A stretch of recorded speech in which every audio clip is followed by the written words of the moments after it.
I had to get the man of the moment. I know you're tired. I know it's been a long evening of speaking, but it wouldn't, the event wouldn't end as nicely without, an interview in the Hilaal studios. Assalamu alaikum, Mohammed Amien. Thank you for joining us. Walaikum salam wa rahmatullahi wa barakatuh. Jazakallah. Thanks, Muhammad. Yeah, it's been a beautiful evening, alhamdulillah.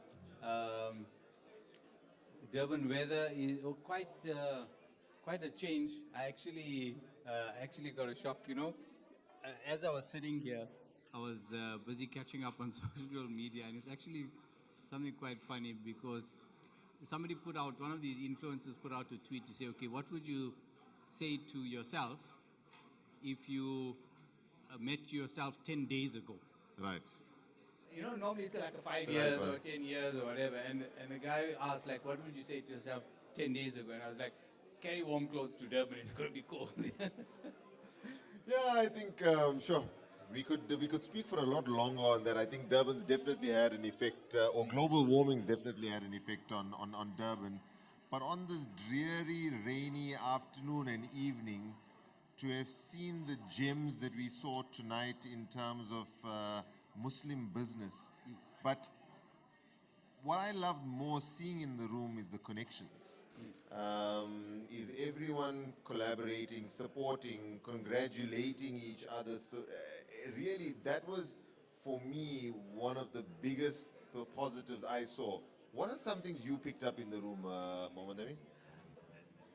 Mohammed, as an accountant, you'll appreciate maybe some of the technical detail on something that I'm going to say, but I'll try to keep it non-technical. We look at the Jeff Bezos and the Elon Musks of the world, and what you actually see is people start to idolize these giants of business. But the truth of it is, we see these people simply because they are on listed companies. Correct. That's the only reason why we see them. And there is a fiduciary responsibility for them to display themselves because of them taking in public funds. But I will say with 100% certainty that across the world, there are people that have 10, 20, 30, 100 times more wealth and more successful than these individuals, but are unknown. And what I saw in the room today is these, in inverted commas, unknowns that are being showcased. And what I take away from this is, and for whatever it's worth, all of the unknowns, don't feel as though you are unknown. Don't compare yourself to the people that are in the media, because they actually may not be as big as you think they are. There's possibly much bigger people. And Zunaid, the guest speaker, made a beautiful comment. It was actually quite a nugget that I took out of his presentation. Was people think that the complexity of running a listed entity versus a small business is different. And he's like, it's one and the same. It's one and the same. I would actually go as far as saying that it's actually easier running a listed entity because you got big balance sheet, you got big brand, you have big structures and support and systems and processes and everything to support your business. Versus a small business that doesn't have big balance sheet, doesn't have big brand, battling on a day-to-day basis to meet cash flow and wages and this and that. So I actually think that our small entrepreneurs that we're looking at showcasing through events like this must actually stand proud. Agreed. That they are the nuts and bolts of our economy, and without them, our economy will fail. Agreed. And I mean, we were speaking, and it's the lovely conversations that you have at the table here, and it's what effect to the business owners in the room. How many people do they employ? Yeah. And we could literally say it would be into the hundreds of thousands, to be honest. So, as you've seen and as we've interacted with business leaders, is at a point, it's not about amassing wealth. Yes. The why changes. Now it's a responsibility, whether it's to the charities that you give to or the people that you employ that support another 5 people onwards from there and have that domino effect. It's a responsibility. And I see everyone that I interacted with in this room this evening, they take that responsibility seriously. Absolutely. Mohammed, look, alhamdulillah, because of the role that we fill at the bank, we engage with varying types of businesses, from small all the way through to listed multinational corporations. And you see a common thread through all of them, all of our Muslim-owned businesses. That Islamic ethos that you're speaking about is absolutely embedded in everything that they do. You can just see that the business is just a part of what they do, but they are all driven to a higher purpose. And it's so beautiful to see. And there's so many organizations out there. We actually can stand proud to say that, you know what, our businesses are positive contributors, not only to the economy, but whenever our country is in need, it is our businesses and our organizations that are at the front lines, delivering aid, delivering relief, delivering basic necessities, fixing what's broken. And it's something that we as a community should really, really elevate and celebrate. Without doubt. I mean, I couldn't have said it better. And you talk about, the call to action. And as you say, the recent tragedies that we've had, especially within KZN. And you saw who was at the forefront of that. And we saw the assistance that KZN received inter alia. I mean, big business came in and helped.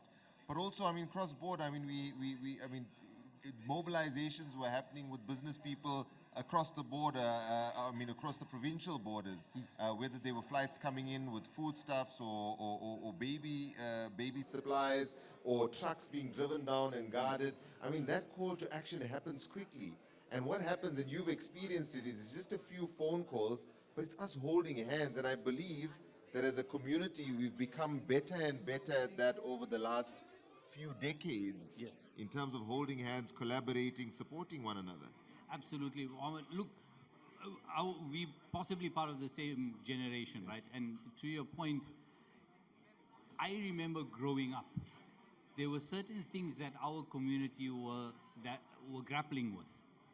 And if I look at our community today, you see our community in a fundamentally different place.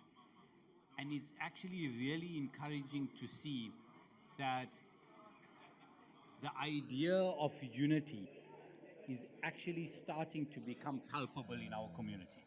You're actually starting to see collaboration amongst businesses. You're starting to see partnerships taking place. You're starting to see better coordination amongst our businesses and organizations. And it's really beautiful to see that we're actually starting to show up as a cohesive, congruent society, rather than something that's fragmented and everybody working in a silo. But I also think, I mean, we talk about generation, right?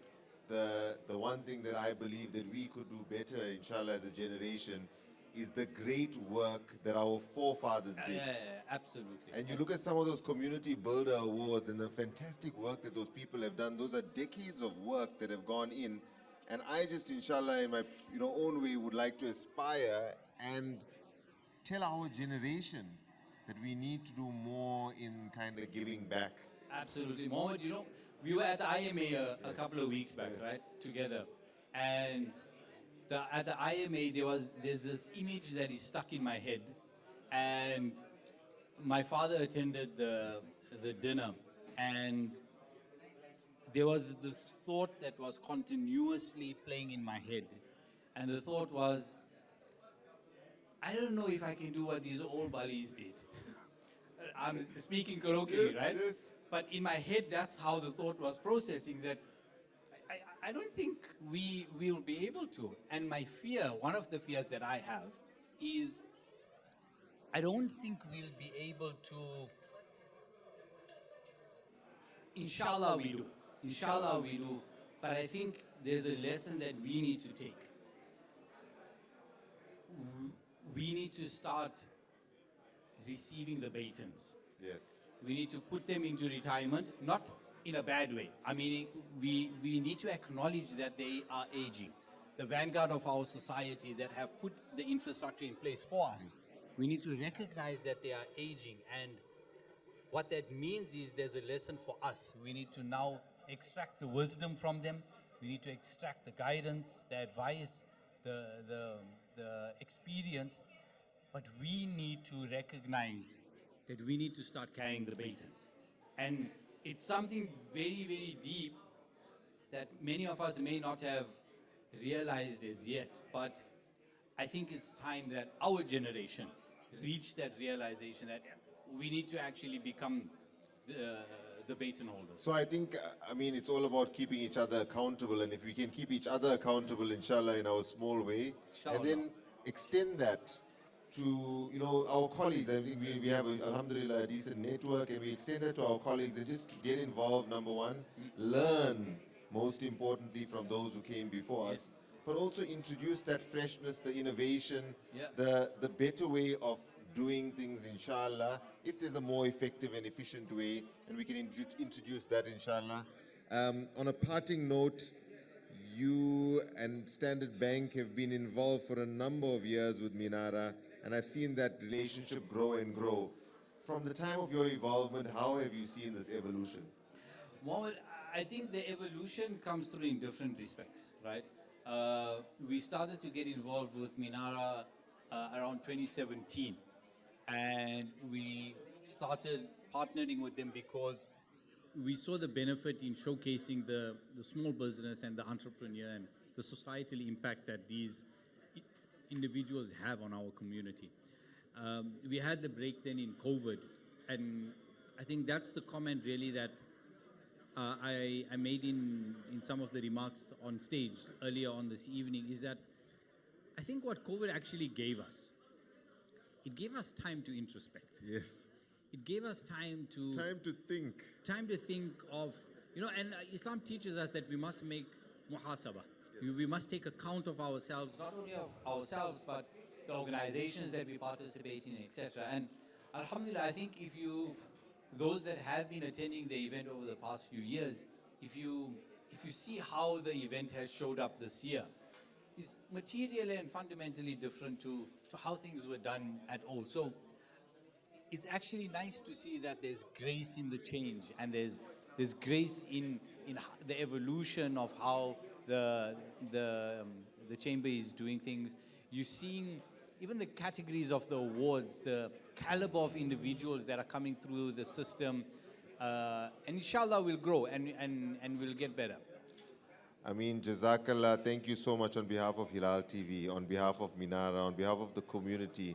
Thanks to you and Standard Bank for your continued contribution. And I think often what I've seen behind the scenes is a selfless contribution to the community. May Allah Ta'ala take us from strength to strength. Ameen, and may Allah Ta'ala reward you all. Jazakallah. Jazakallah khair. Remember us in your du'as, inshallah. Assalamu alaikum wa rahmatullah. Wa alaikum salam wa rahmatullahi wa barakatuhu.